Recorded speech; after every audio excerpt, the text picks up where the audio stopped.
such a great question. I'm so passionate about it. So let's get into the details. All hate scammers. We've all experienced them. And I'm not talking about the email scammer or like the phone scammer from wherever trying to sell you gold. I'm talking about the legit sounding business who just does weird, dodgy stuff. When we were looking for labs, I must have spoken to over 20 of them. And I mean phone calls spoken, let alone all the emails I sent out.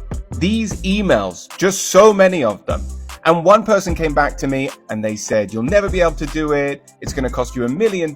So they just totally scared us. And they said, so you just have to go with our existing product or else. First hard lesson with dealing with these scammers is you have to grow a thick skin very quickly. When it comes to production and making films and advertising, they can't screw me over. When it comes to this, you just don't have the knowledge at that point to know who's telling the truth and who's not telling the truth. I digress. The lab we initially went with was in the Los Angeles area somewhere. I won't say exactly who, but they promised us a whole bunch of things and they never met those dates. And we lost 3 months. We even met them in person. We had a Gantt chart. We had promised dates and they just didn't stick to it.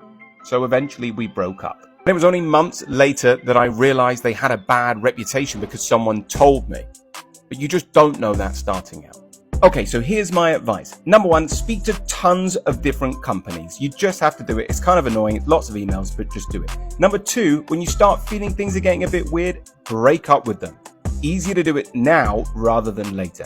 And number three, and here's a silver lining, is that when everyone's saying all this weird conflicting stuff, it forces you to just knuckle down and actually do the homework yourself. So I had to read all of the laws that you see here. These are literally from Congress. Okay, but here's the best news of all. It also forces you to find the perfect lab who is actually good.